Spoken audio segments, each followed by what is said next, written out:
What's up, vlog? Welcome to my guys. Ganun. So, Hindi mo ko iniwan, yan. Kahit madaming mga challenges. There are a lot of things na hindi niya pa nararanasan. Huwag mo siyang madaliing tumanda para maabot ka. Wala namang reason. Walang anything na special on the day. Tapos, yayakapin lang niya ako. Bigla na lang ganun. Yayakapin niya ako. Tapos, sasabihin niya akong I love you. Tapos, ako. Unconditionally. Yun. Ever since noon pa. Yun.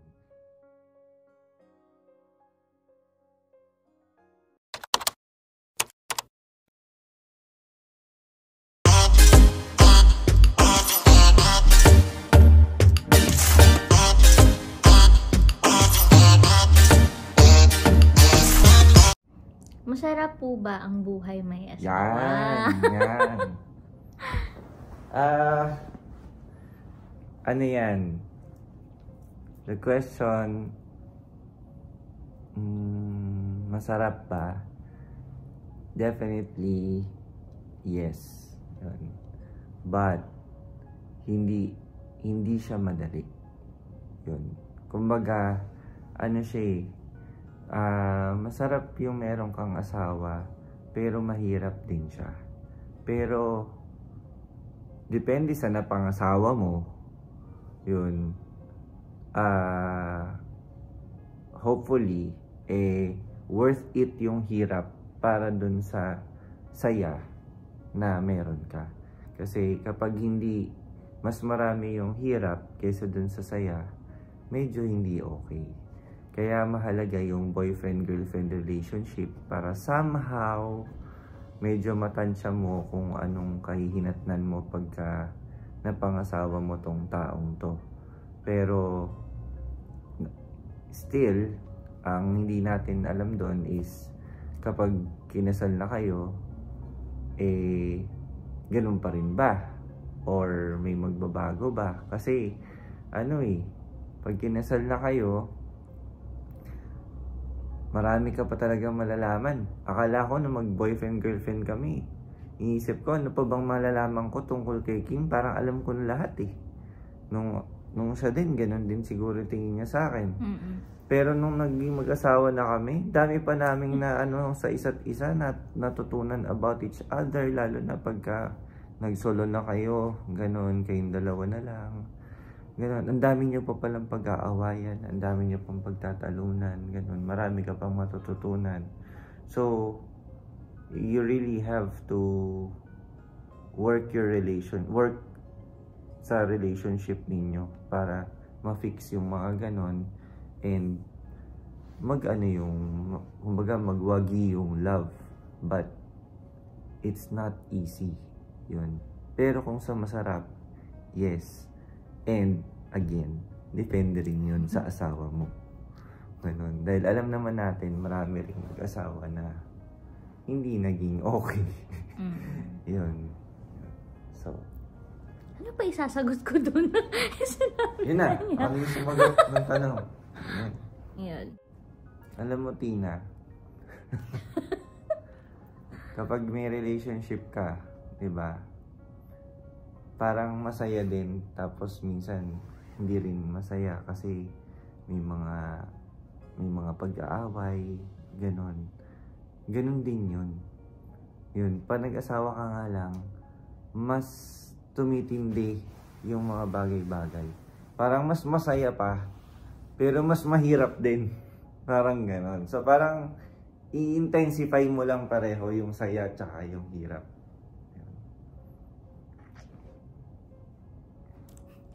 Pag-usapan na lang natin yan ng live, Tina. Yan. So, next question. What's your favorite memory with each other? Favorite memory? Marami. Syempre, sa ngayon, ang favorite memory ko is yung kinasal kami. Ako din. Same. The wedding. Yan. Yeah. Masayang, it's a happy day. Na parang hindi mo talaga siya makakalimutan. It will always be special. Yun. Parang kahit marami nang mangyari pa na other na masasaya, ganun. Pero yun, very, very, very special siya. Ganun. So, next question. What advice would you give for, para sa mga couples? Okay ka? Ako, be patient, tapos, communication is the key. Ayan, mag-uusap kayo talaga. Kahit hindi kayo magaling makipag-usap, just like me, hindi talaga ako yun. Parang vocal sa ganyan. Pero, keep on trying kasi minsan madaming relationship na parang dahil sa communication is nagkakaroon ng malalaking problema. Yeah. So, tapos, always have each other's back. Kasi, parang, yun na yun siya na rin yung family mo. Diba dati, parents mo, ganun. Pero ngayon, siya na yung family mo. I mean, pag mag-asawa pala kayo nun. For girlfriend and boyfriend, just enjoy. Yun. Wala, mababaw lang ako eh. Tanong niyo siya, baka malalim yung advice niya for couples. Hindi na ako masyadong mag-expound. Yung kanya din, same. But, ang dadagdag ko lang doon is,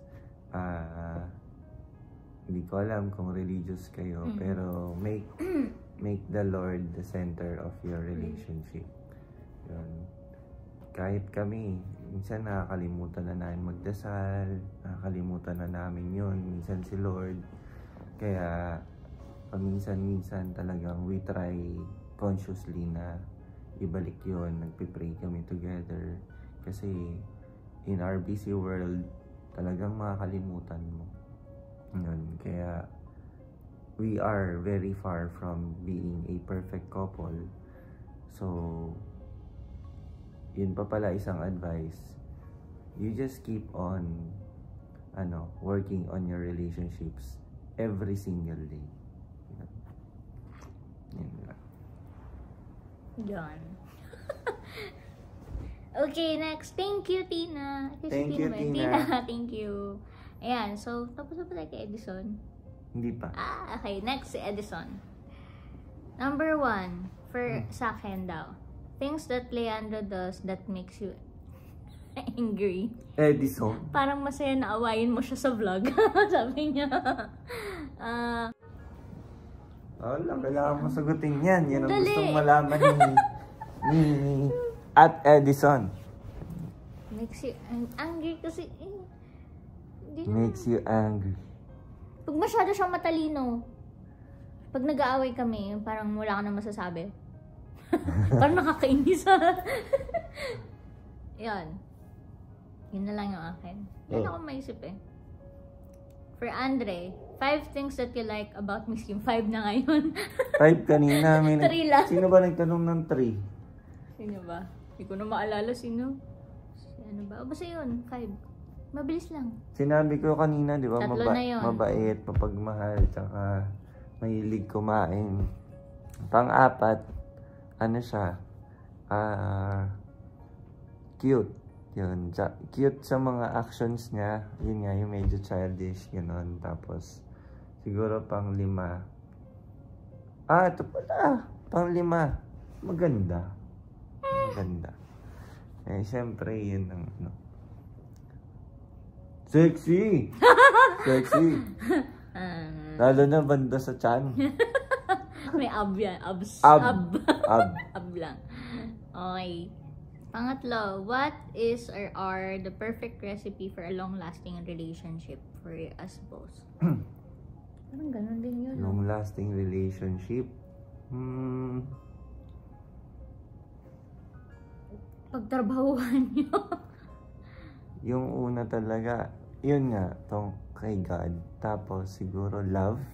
Kasi kung mahal mo, try mong gawan ng paraan lagi. Para ma-overcome nyo kung ano man yung obstacle nyo. Yun. And that, pag mahal mo, you will try to communicate. You will try to be patient. Ganon. You will try to be kind. Yun. Huwag kayong magsasabi ng maliban, dagdag na to sa lahat ng iba pang mga napag-usapan kanina. Hanggat maaari, huwag kayong try nyo na huwag kayong magsabi ng mga salita na pagsisisihan nyo sa isa't isa. Yun, tulad ng yung iba nagmumurahan, di ba? Pag galit, ganun. Yung mga hindi na respectful, ganun. Even though nag-aaway kayo, dapat you should still maintain respect. Ayun. Tapos yun nga, at the same, hindi naman maiwasan yung away, pero pag-usapan nyo pa rin hanggat kaya. Ganun. Para magkaroon kayo ng resolution, magkaroon kayo ng compromise. Ganun.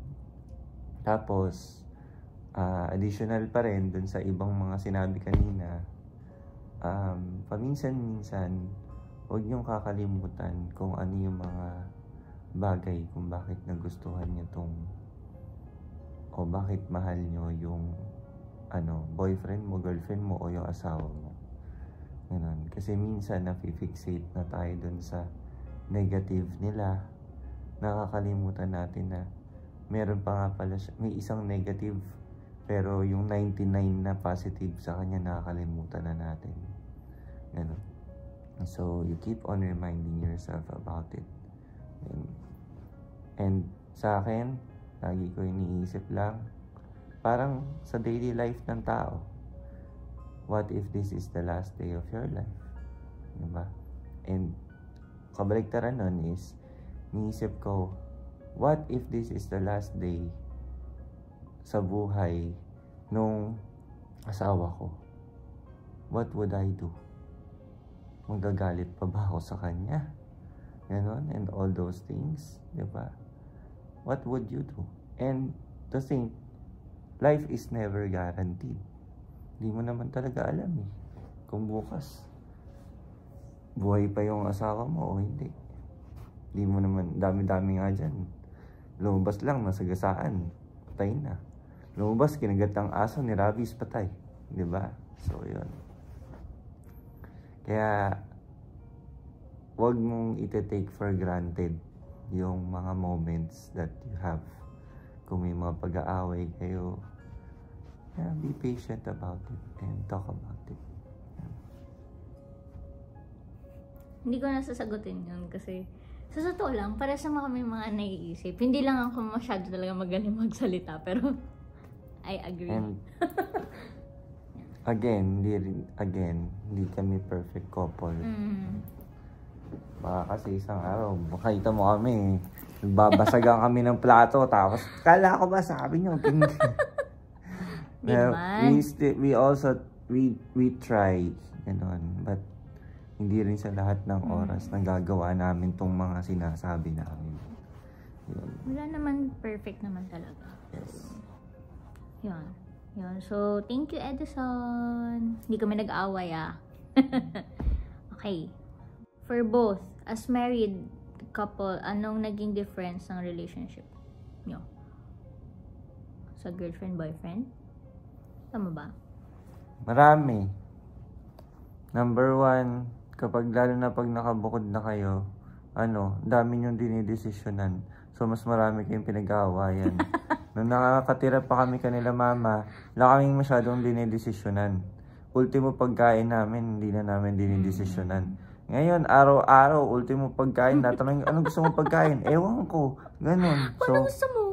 Oo, anong gusto mo? Wala. Tapos isipin mo, may pera ba tayo pambiling pagkain? Wala. Ano pa pag-iisipan natin? Mga ganun. So, basically, maraming ganun. Maraming ganun. Ako, naging difference? Yun nga, mas matagal ko na siyang nakakasama. Kasi nga, dati, diba, laging uuwi siya. Tapos may curfew. So, dapat parang limited time lang. So, ngayon, pwede na kami magpuyat, manood ng K-drama. Kung gusto namin tapusin yung buong series ng isang gabi lang o pwede na, ganun. So, yun yung isang difference na nagustuhan ko naman. Kasi nga, mas more time with each other. Yan. Next. As married couple, anong madalas nyo pag-awayan and paano kayo nagbabati? nag-aawayan, gastusin. Yun. Pinakamadalas namin pag-awayan. Yun. So, paano nagbabati?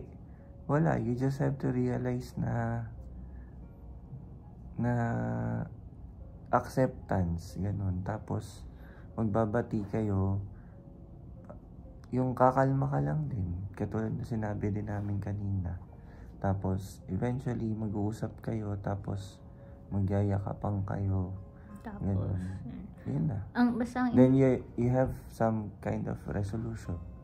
Basta ang importante, kahit hindi man kayo agad-agad mag-usap after nga nung inyong pag-aaway, mag-uusap pa rin kayo about it.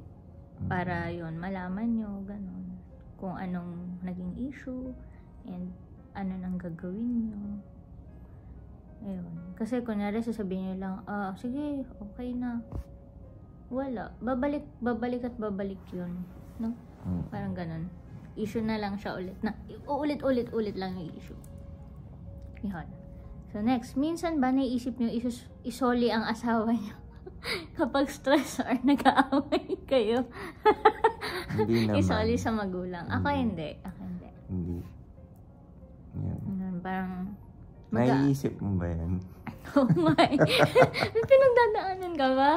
Gawa rin kayo vlog ha? May hugot ba ito? O basta pero tanong lang? Pero ako hindi.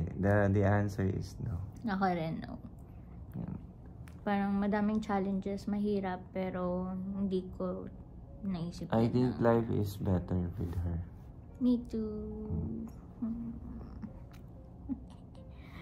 Pag-usapan natin yan kung may problema. Charot. Walang problema. Meron pa? Ito gusto ko. Para sa akin, paano ka naging galante kahit may dugong Chinese ka? Lol. Lagi kasi nila sinasabi yun. Parang lalo na dati nung madami. Nanlilibre ako ganyan sa kanila. Pinalaki kami magkakapatid ng nila mama ni papa na na maging mapagbigay. Yan, kahit maliit man yan or malaki. Pera man yan o hindi. Kasi hindi naman, yung pagiging galante, hindi lang naman yan sa pera, diba? Minsan sa oras. Yan, you give time. Yun. Give time, give effort. Yun. Nalaki kaming ganon. Tinuruan kami na to give, lalo na kung parang kaya mo naman ibigay. Parang ganon. Parang ba't mo naman ipagdadamot? Pera man o hindi Yun. Parang naging serious ang question. Alam ko joke to Okay, next for Andre. Ito na lang. Kuya Baba, aside sa hot... Ito pa. Pangatlo yan Third. Kuya Baba. Aside sa hotdog na may sugar, ano pa niluluto nyo sa bahay? Nagluluto din ako ng nuggets, tocino, tsaka CDO, fantastic longganisa. Tapos na may sugar niya, wala yung sugar. Itlog, piniprito ko rin, pero hindi ko man lang magawa yung sunny side up. Nabuo yung nabuo yung itlog. Wala. Palpak talaga. Yun. Wala talaga marunong magluto sa amin. Pero we try. Siya pala. Tagakain lang ako. Okay. For both, even after a decade, parang nasa dating stage pa din kayo.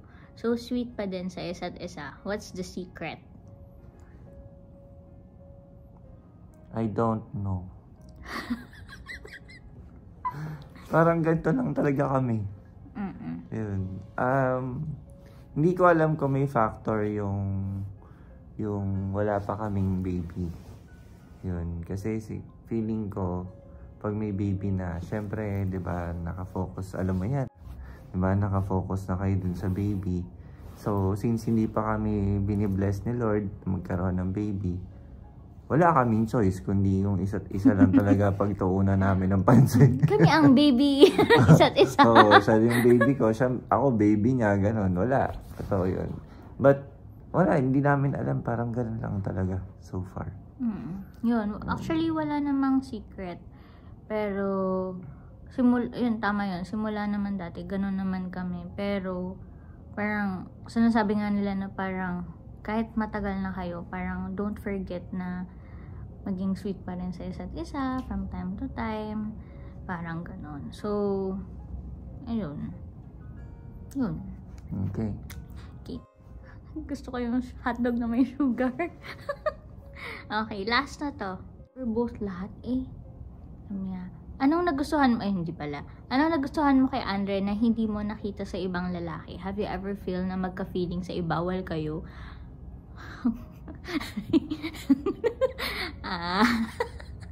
Anong nagustuhan mo kay Andre na hindi Sabi mo... ni Kim, lalabas daw kasi tong vlog sa YouTube. Kaya alam mo, hindi na lang muna ako magsasalita tong kasi wala, basta. Sa January ko na lang ngayon release to. Yeah. Anong nagustuhan mo kay Andre na hindi mo nakita sa ibang lalaki? Yung sinasabi ko, hindi patungkol sa atin yun. Patungkol dun sa kung sino man tong nagko-question na to.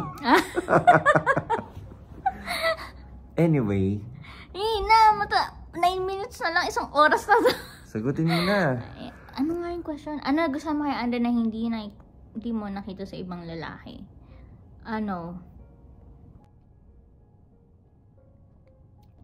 Yung naiintindihan niya ako, kaya nga hindi siya umalis. Hindi siya napagod or talagang pinush pa rin niya. Yan, na hindi siya nag-give up. Kasi mahirap naman talaga yung girlfriend-boyfriend stage namin. So, mahirap talaga. Yun, pero hindi siya talaga nagreklamo eh. Diba? Kaya yung sinabi ko sa vow eh. Hindi ka nagreklamo. Maraming reklamo, hindi niya lang alam. Sa isip niya lang pala. Ayun, ba't mo pa sinabi? Okay na yung pag-iisip ko to. Joke lang yun, joke. Ayun, yun yung nagustuhan ko sa kanya na parang inintindi niya yung situation. Ayan. Hindi niya ako sinukuan. Yan. Tapos, have you ever feel na magka-feeling sa ibawal kayo? Hindi.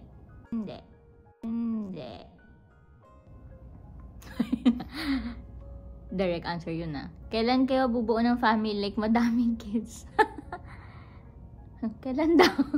Daming kids. Wala, hindi yun nga. Hindi pa kami nabibless ni Lord. So, wala. Kapag dumating, hindi dumating. Happy. Pero, ayoko nang siyempre ako yung babae, ayoko nang magpaka-stress over it. So, if ibibigay ni Lord, thank you. Pero pag hindi, thank you pa rin. Kung ano naman, kaming dalawa na lang. Yun. Yan. So, ito na next question. What if ikaw or siya is mag-cheat ngayon? Paano nyo i-handle ngayon na married na kayo? May difference ba if nag-cheat ang isa sa inyo nung boyfriend or girlfriend pa lang kayo kaysa married couple na? Hahaha, sana nag-gets niyo yung tanong ko. Nag-gets kita.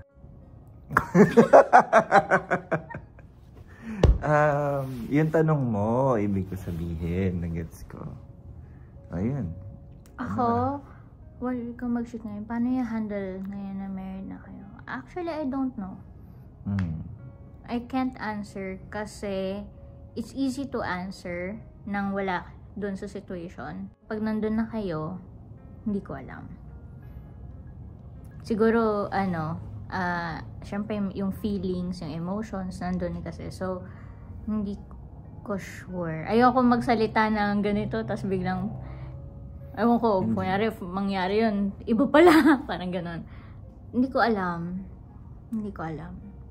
Some part din, ganun din ako. Kasi sa part ng mga lalaki, sinasabi ng mga lalaki, di ba yung mga babae, madalas daw pinapatawad yung mga guys, tapos ganun. Kasi nga, normal naman daw sa guys yung mga babaero, ganun. Pero sa part ng lalaki, baliktad daw yun. Kahit daw ng mga manlalaki yung babae, one chance lang, tapos wala na, hiwalay na. Pero sa mga nakita ko sa mga kakilala ko, ganon. Kahit palag ma-pride at saka ma-ego ang mga lalaki, minsan yung love pala can be greater than their pride. So minsan di mo masasabi, di mo pwedeng sabihin na mag-cheat lang to ng isang beses, wala na to, paanal ko na to o whatever, ganon. Minsan hindi ganon. So hindi mo masasabi talaga. Yun, pag nandun na, dun mo malalaman. Saka marami kasi, depende anong situation, gano'n. Yun, so yun siya. May difference ba if nag-cheat ang isa sa inyo nung boyfriend of girlfriend pa lang kayo kaysa may... Siyempre, pag boyfriend ng girlfriend pa, hibulay mo na yan, charot. Hindi. Siyempre, pag married na, I mean, worst case scenario na lang, sobrang lala or tindi talaga. Siyempre, hindi kasi na kayo... Kasi siyempre, pag married, gusto mo munang isalba yung marriage. Yun. Pag girlfriend and boyfriend, parang, I deserve better, charot. Next. Ito na yung last.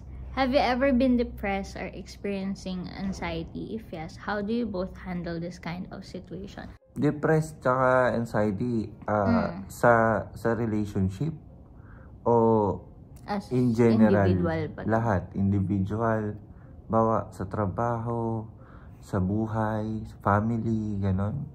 Yun ang hindi ko alam kung siguro yes, oo, ako na ko na yun, depression, lalo na nung time na wala akong trabaho, ganyan. Yun, so magka-anxiety din ako, but ako, dinaan ko yun sa during that time, dinaan ko siya sa pupunta ako sa simbahan araw-araw, tapos nag-iilaw ako nung kandila sa Don Bosco dati. Yun. Sa Don Bosco pala yun. Yes, so yeah, prayer I guess is the best pa rin for me. Yan. Ikaw? Sasagutin ko ba sa Have you ever been depressed? Of course. Lahat naman na ata ng tao nakaka-experience ng anxiety ganun, or depression. Yung iba diagnose, yung iba hindi, but they are experiencing it. And how do you handle it? Ako nahihirapan ako, but I always, ang naiisip ko lang talaga is ko agad kay Baba, ganito ganito nararamdaman ko, ganyan, gusto kong magganito kasi feeling ko nagka-anxiety ako, ganun. Tapos ang i-advise niya sa atin is mag-a-advise na siya sa akin ganyan. Tapos but at the end of the advice, sasabihin niya mag-pray, and tama naman talaga na dapat prayer si God muna. Yun. Tapos, sunod yun na lang yung mga advice o mga sinasabi ng mga tao. Yun. And, lagi ko yung nakakalimutan naman talaga na parang pag nalulungkot ka, syempre parang gusto mo sa tao agad makakuha ng comfort, ganun. Pero tama na, mag-pray ka muna. Tapos, kuha ka ng comfort sa iba. Yun. Tapos na? Ata. Last na lang. O, isakto mo na ng 1 hour. May 1 minute and something pa tayo. Yan. Message mo for me. Dahil 12 years na tayo, so what do you think about our life? Isang dosenang taon na tayo magkasama. Yun, and I thank you kasi you're still there for me. At ganun pa rin yung pagmamahala natin. Feeling ko nga as the years go by, it becomes stronger. So, marami pa tayong pagdadaanan, pero kapit lang tayong dalawa. Yun. So, thank you. Mababawil luha ko, Baba. And Aja for both of us. Yun. Yan. Huwag na. Yan na yung message. Tapusin natin. Yung message mo. Dali, may 30 seconds. 30 seconds. Ako. Ang bilis ang panahon. 12 years na. Parang 12 years na. Yan. And I thank you for everything. For for always loving me ng so ano ko man, good and bad days and all. Yan. And basta thank you. Yun lang talaga yung masasabi ko. Thank you. And I know nga marami pa tayong pagdadaanan. And yun, I will continue to be better, yun, wife, yan. And I'm always here for you. I always got your back.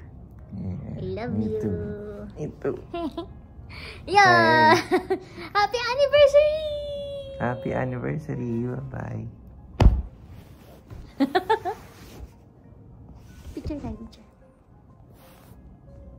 It's been 3 years and 6 whole months since I saw your face that night. It took 5 seconds to fall in love and 2 more to make you mine. Now it's 4 in the morning, sun setting. 7 minutes with you and it's heaven. Ain't an hour that rolls by. I love you 24/7, 365. Give you my name if you wanted to. Key to my heart if